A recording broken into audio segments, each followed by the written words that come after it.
Joining us now, our panel, Friday News panel, Small Business Women Australia CEO Amanda Rose. She needs no introduction.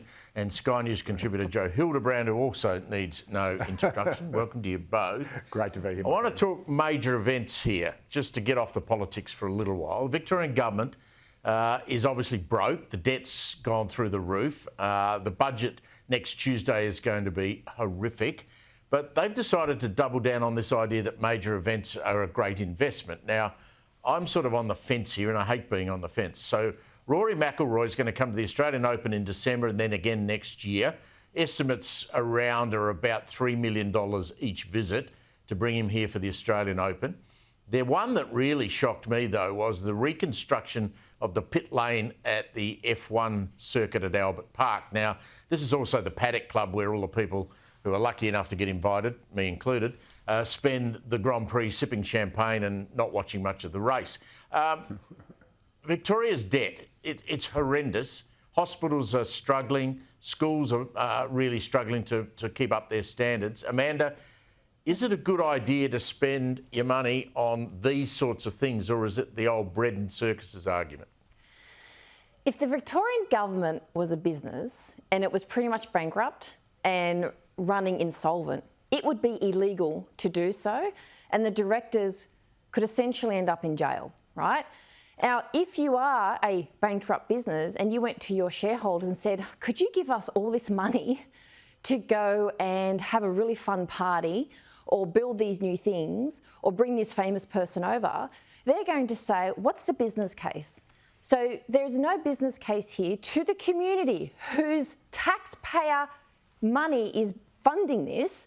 Where's the business case of this will actually bring the economy back up? And where is it that it's going to show that small businesses will benefit from this?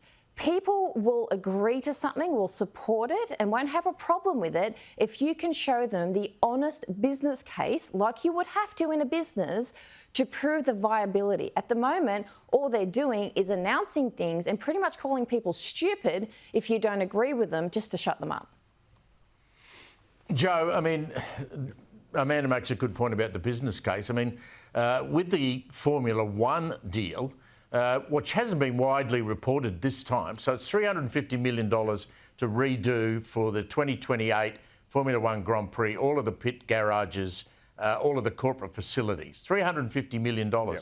What hasn't been widely reported is that deal was done by Daniel Andrews and his then Treasurer, Tim Pallas. They flew over the United States, met with Liberty Media that now own F1 worldwide, and re-signed the deal, which I think now goes for another 10 years. But part of the deal was they had to do it, bring these things up to scale, up to the grade from the rest of the world. And not only that, they gave away the income that was originally signed in the contract from the Paddock Club that used to go to the F1 in Melbourne, that now goes to Liberty Media. I mean, seriously. Yeah. Yeah, look, it sounds like a pretty rotten deal, but I kind of think if we're going to talk about F1, let's go back to where it all began. And you, of course, will remember, Steve, that the last time Victoria was in as parlous a state as this was at the end of the 1980s, the beginning of the 1990s, under the Kane-Kerner governments. And Jeff Kennett got in an absolute landslide in 1992, and he absolutely slashed the budget. He slashed health and education and put in place some of the cuts that meant Victoria fared so badly during COVID, and there was no contact tracing and public health programs comparable to New South Wales. So it had real consequences, and it was a very, very tough time. But the one thing Kennett didn't scrimp on, and in fact the one thing he actually poured money into, was major events. He poached the Formula One Grand Prix from Adelaide. He went all hell for leather on Crown Casino. He built the Melbourne Exhibition Centre. He built the Melbourne Museum. All these giant things, because he knew that if it was just all austerity, then Melbourne would be broke anyway.